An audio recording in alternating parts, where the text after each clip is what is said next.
Hello buddies, welcome to toppers TNPSC. இந்த வீடியோவில் நம்ம ப்ரீவியஸ் இயர் கொஸ்டின் பேப்பரில் பார்ட் 7 தான் பார்க்க போகிறோம். வாங்க இந்த வீடியோக்குள்ளே போகலாம். சரியான வினாச்சொல்லை தேர்ந்தெடுத்தலுங்க. உயிருள்ள உடல் எது அப்படின்னு வரும், எவைன்னு வரக்கூடாது, எது அப்படின்னு வரணும். அடுத்ததாக தமிழ், இரண்டாவது கொஸ்டின், தமிழ் மொழி மரபு பாடலின் ஆசிரியர் யார்? வினாச்சொல் தான் இதுவும். அடுத்தது பொருத்தமான காலத்தை தேர்ந்தெடு. மாடு புல் மேய்ந்தது, இதற்கான காலம் என்ன அப்படின்னா அது இறந்த காலம். நான்காவது, ஆசிரியர் நாளை சிறு தேர்வு டேஸ், பொருத்தமான காலம் தான் தேர்ந்தெடுக்காங்க, நடத்துவார், பொருத்தமான காலம். அடுத்ததும் இதில் சரியான விடை எது அப்படின்னா அமுதன் நேற்று வீட்டிற்கு வந்தான், இது இறந்த காலம் அப்படிங்கிறது சரி. கண்மணி நாளை பாடம் படிப்பாள் அப்படிங்கிறது எதிர்காலமாக வரணும். மாடு புல் மேய்கின்றன அப்படிங்கிறது நிகழ்காலம் கிடையாது, அது இறந்த காலம். நாங்கள் நேற்று கடற்கரைக்கு சென்றோம், நேற்றுன்னு வந்திருக்கு, அப்போ அது இறந்த காலம் வருது. அடுத்ததாக சொற்களை இணைத்து புதிய சொல் உருவாக்குக. கீரி பிள்ளை என்று வரணும். அடுத்ததும் புதிய சொல் உருவாக்குதல் தான். சாவி கொத்து. அடுத்ததாக பேச்சு வழக்க எழுத்து வழக்காக மாற்றணும். நாட்கள் அப்படிங்கிறது நாள்கள் என்று வரும். அடுத்தது பேச்சு வழக்கு எழுத்து வழக்காக காக்கா என்பது காக்கை என்பது வரும். நிறுத்தகுறி அறிக அப்படின்ட்டு எது சரியானதுன்னு கேட்குறான். இங்கே நல்லவன் வாழ்வான், தீயவன் தாழ்வான், இதில் அந்த முக்காற்புள்ளி முற்றுப்புள்ளி ஆகிய இரண்டு வந்திருக்கு, அதை வச்சு பார்த்துக்குங்க. அடுத்ததாக நிறுத்தக்குறி அறிதல். பூக்கள் நிறைந்த இடம் சோலை ஆகும், இது நிறுத்தக்குறி தான். பூக்கள்ங்கிறது ஒரு காற்புள்ளி பூக்களுக்கு அடுத்தது வச்சுருக்காங்க, ஆப்ஷன் பி பாருங்கள். நிறைந்த இடம், இங்கே எண்களை எண்ணும் இடத்தில் காற்புள்ளி இட வேண்டும் அப்படிங்கிறது. எண்கள் மட்டும் இல்லை, எண்கள் மற்றும் பொருட்களை எண்ணும் இடத்தில் காற்புள்ளி இட வேண்டும். எண்கள் மற்றும் பொருட்கள், எண்கள் பொருட்கள் காற்புள்ளி இட வேண்டும், இது ஞாபகம் வச்சுங்க. அது ஆப்ஷன் பி சரி. கூட்டத்தின் தலைவர் அங்கே காற்புள்ளி ஏன்னு பார்த்தோம்னா மேற்கோள் குறிக்கு முன்னாடி காற்புள்ளி இட வேண்டும். அறிஞர் அண்ணா அவர்கள் இப்போது தலைப்பில்லை, இங்கே தலைப்பில்லை அப்படிங்கிற இடத்துல இந்த ஒற்றை மேற்கோள் குறி வரும். தலைப்பில் பேசுவார் என்று அறிவித்தார் அப்படிங்கிறது வரணும். இங்கே ஒற்றை மேற்கோள் குறி கொடுக்காதனால தேவையில்லை. சைதாப்பேட்டை என்பதன் மருவு கேட்டிருக்காங்க, சைதை. மயிலாப்பூர் என்பது மயிலை என்று அழைக்கப்படுகிறது. அடுத்ததா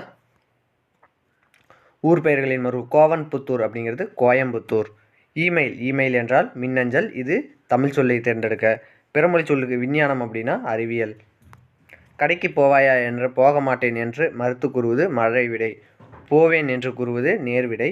சுற்று விடை. கடை எங்கே அப்படின்னு கேட்குறதுக்கு அங்கே இருக்கிறது அப்படின்னு சொல்கிறது சுட்டு விடை.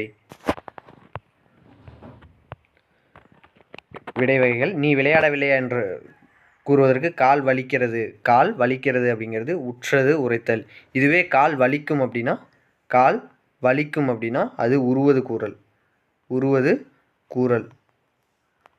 கால் வலிக்கிறது அப்படின்னா அது உற்றது உரைத்தல். இதுவே கால் வலிக்கும் அப்படின்னா அது உருவது கூறல்.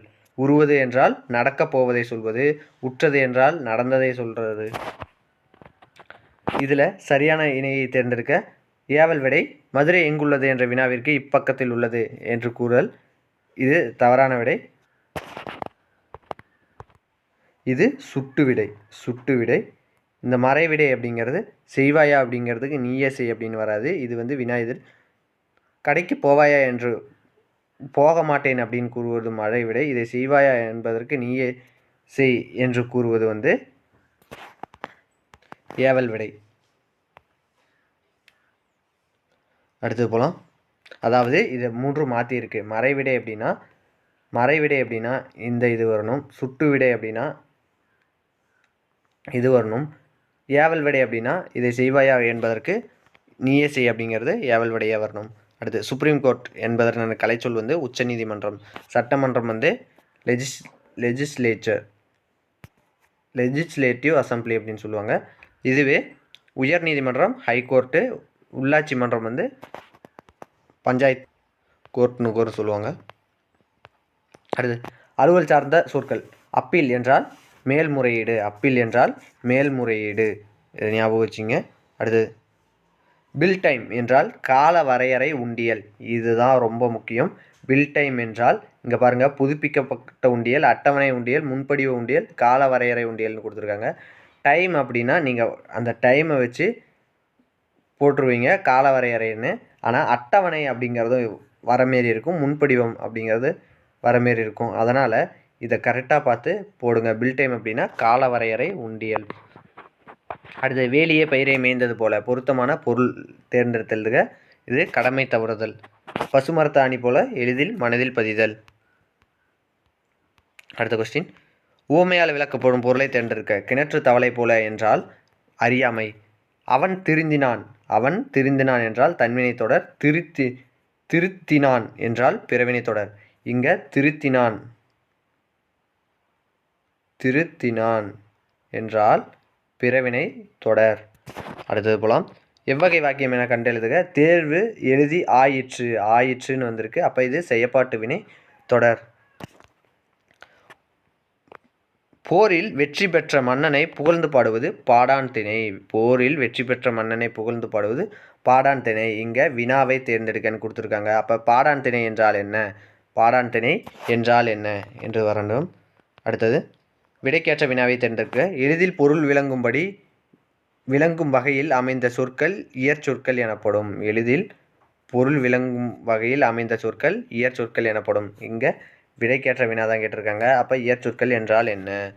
அடுத்தது பனையின் வெற்றிடமே நமக்கு உதவுகிறது. பனையின் எவ்வகுதி நமக்கு உதவுகிறது. இங்கே பனையின் எவ்விடம் உதவுகிறது அப்படின்னு ஒரு வரலாம். எவ்விடம் அதுவும் வரும், ஞாபகம் வச்சிங்க. அடுத்தது இரு வினைகளின் பொருள் வேறுபாடு. உரி அப்படின்றா கலற்று, இன்னொரு உரிக்கு தூக்கு என்று பொருள். அடுத்தது பொருள் வேறுபாடு அறிக. அருந்து. இந்த அருந்து அப்படிங்கிறதுக்கு குடி என்ற அர்த்தம். இன்னொரு அருந்துக்கு துண்டுபட்டு என்ற அர்த்தம். கயிறு அருந்து விழுந்தது. கயிறு அருந்து விழுந்தது அப்படிங்கிறது. இதை ஞாபகம் வச்சிங்க. தண்ணீர் அருந்து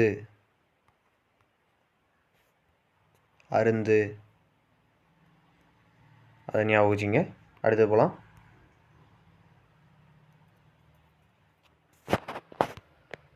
சொற்களை ஒழுங்குபடுத்துக. இதில் கவிதை எழுத ஏடு ஒன்று எடுத்தேன் என்று, இதுதான் சரி.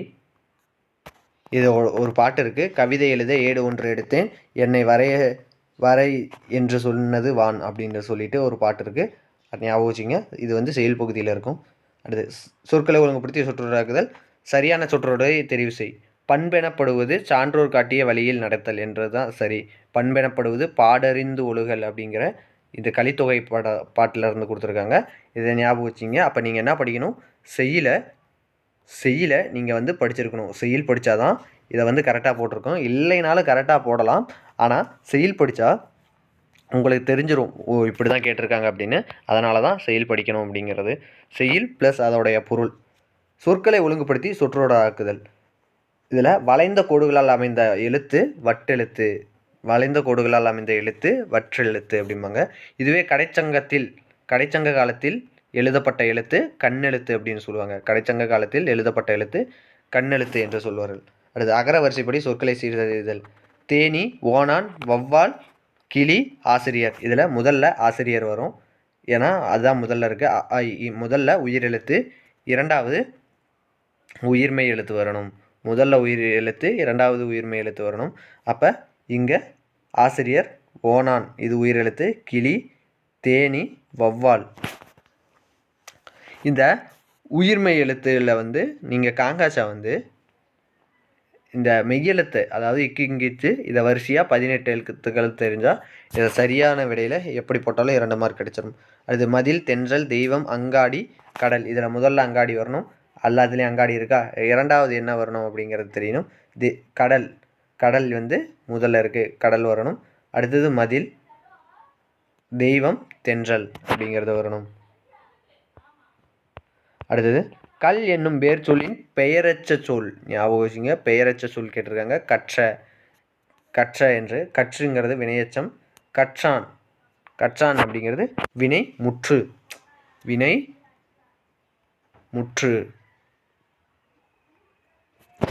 உரை என்னும் வேர் சொல்லின் தொழில் பெயரை தேர்க. உரை என்றால் உரை ஆமை, தொழில் பெயர் தான் கேட்டிருக்காங்க.